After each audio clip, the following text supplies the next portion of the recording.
ఇశ్రాయేలు కొరకు వచ్చాను కానీ నేను అన్ని జనుల దగ్గరికి నేను ఆ భాగ్యాన్ని ఇవ్వను అని చెప్పేశానంటే ఆమె అక్కడ చాలా తగ్గించుకుని, ప్రభా ఆ పిల్లలు తినేసే రొట్టె ముక్కలు ఉంటాయి కదా, ఆ రొట్టె ముక్కలు వాళ్ళు తింటున్నప్పుడు విరిగి కింద పడిపోతాయి కదా, ఆ పడిపోయినటువంటి ముక్కల్ని కుక్క పిల్లలు తింటాయి కదా, అలాంటి కుక్కను అనుకుని దయచేసి ఆ అద్భుతాన్ని నా కూతురు పట్ల, నా కుమార్తె పట్ల చేయి ప్రభా అని ప్రాధేయపడి ఏడ్చిందండి.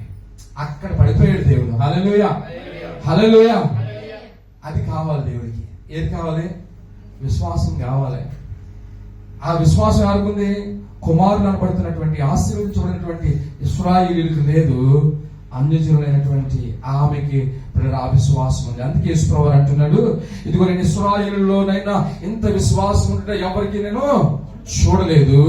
ఈ అన్యురాలు నా పట్ల గొప్ప నమ్మకం కలిగి ఉంది. వెంటనే అన్నాడు, ఇదిగో నీ కుమార్తె బాగుపడింది అని చెప్పగానే అదే క్షణంలో తన కుమార్తె బాగుపడిపోయింది. హల్లెలూయా, హల్లెలూయా, హల్లెలూయా.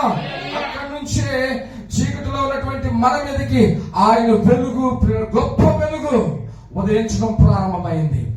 అప్పటి నుంచే మరణ ఛాయ ఉన్నటువంటి, మనకి ఆధారం లేనటువంటి మనకు దేవుని యొక్క వెలుగు ప్రకాశించడం ప్రారంభమైంది.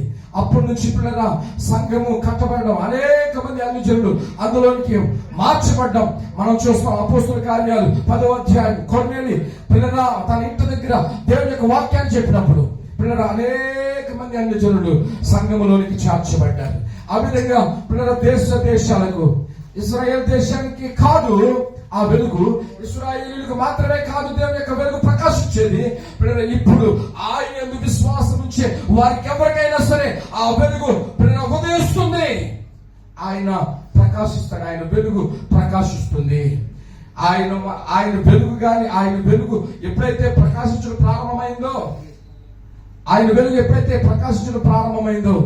అనేక మంది పిల్లరా చీకటిలో నుండి ఆశ్చర్యకరమైన ఆయన వెలుగులోనికి వచ్చేస్తా ఉన్నారు. పిలిపిలోకి రాసిన పత్రికలో అపోస్తలుడైన పౌలు గారు అంటాడు, మీరు ఒకప్పుడు చీకటి వారు, చీకటి సంబంధులు, చీకటిలో నడిచారు కానీ ఇప్పుడైతే దేవుని కృప చేత, ప్రభువైన యేసు కృప చేత మీరు చీకటిలో నుండి ఆశ్చర్యకరమైన వెలుగులోనికి వచ్చేస్తారు. ఇప్పుడు ఆ వెలుగు ఎవరు? ప్రభువైన యేసు క్రీస్తు. ప్రభువైన యేసు క్రీస్తు మన మీద ఏం చేస్తున్నాడండి?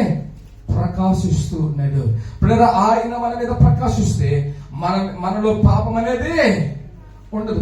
మరొక చోట రాయబడింది, ఆయన వెలుగంట అంధకార సంబంధమైన చీకటిలోని కూడా వెళ్ళి వెలుగుతుంది, ప్రకాశిస్తుంది.